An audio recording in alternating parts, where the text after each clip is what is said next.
Hi dear friends, welcome to Shivani Aditi channel. Okay, வாழ்க்கையில் நிறைய பேர் முன்னேறாமல் இருக்கிறதுக்கு முக்கியமான காரணம் என்னன்னு நினைக்கிறீங்க? நிறைய பேர் மற்றவங்கள பார்த்து எப்போ பாரு குறை சொல்லினே இருப்பாங்க.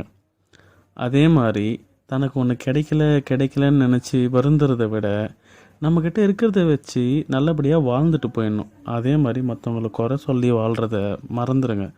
இது ரெண்டுத்தையும் ஃபாலோ பண்ணிங்கன்னா வாழ்க்கை நல்லாயிருக்கும். ஓகே, இன்றைக்கி என்ன நடந்திருக்குதுன்னு பார்ப்போம்.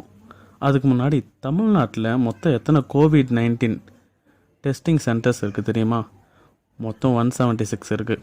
அதில் 66 கவர்மெண்ட்டு அண்ட் 110 வந்து ப்ரைவேட்து. ஓகே, அண்ட் இது வரைக்கும் 89.99% ரெக்கவரி கேஸஸும் இருக்குது.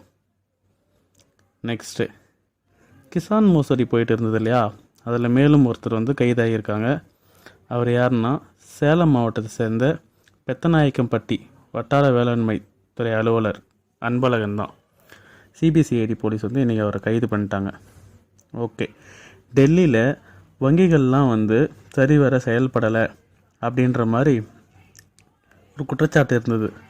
அந்த குற்றச்சாட்டத்தை எதிர்த்து இது எல்லாத்தையும் வந்து ரிசர்வ் வங்கிக்கு கீழே கொண்டு வரணும் அப்படின்னு சொல்லிட்டு நிர்மலா சீதாராமன் அவர்கள் வந்து எதிர்கட்சிகளே இல்லாத ஒரு அவையில் வந்து இந்த மசோதாவை பாஸ் பண்ணாங்க. பாஸ் ஆயிடுச்சு. நெக்ஸ்ட்டு, டெல்லியில் நடந்த ஒரு விஷயம் என்னென்னா, இப்போ வந்து தேர்தல் நடக்க போகுது இல்லையா? அதுக்கு வந்து ஆன்லைனில் வந்து வாக்குப்பதிவு செய்யணும் அப்படின்னு சொல்லி ஒரு மனுவை வந்து ரைஸ் பண்ணியிருந்தாங்க.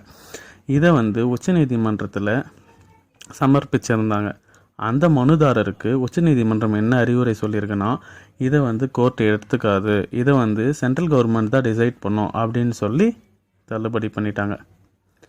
ஓகே, திருப்பூரில் ஒரு அரசு மருத்துவக் கல்லூரியில் மின்சாரம் இல்லாததுனால 3 நோயாளிகள் உயிரிழந்திருக்கிறாங்க.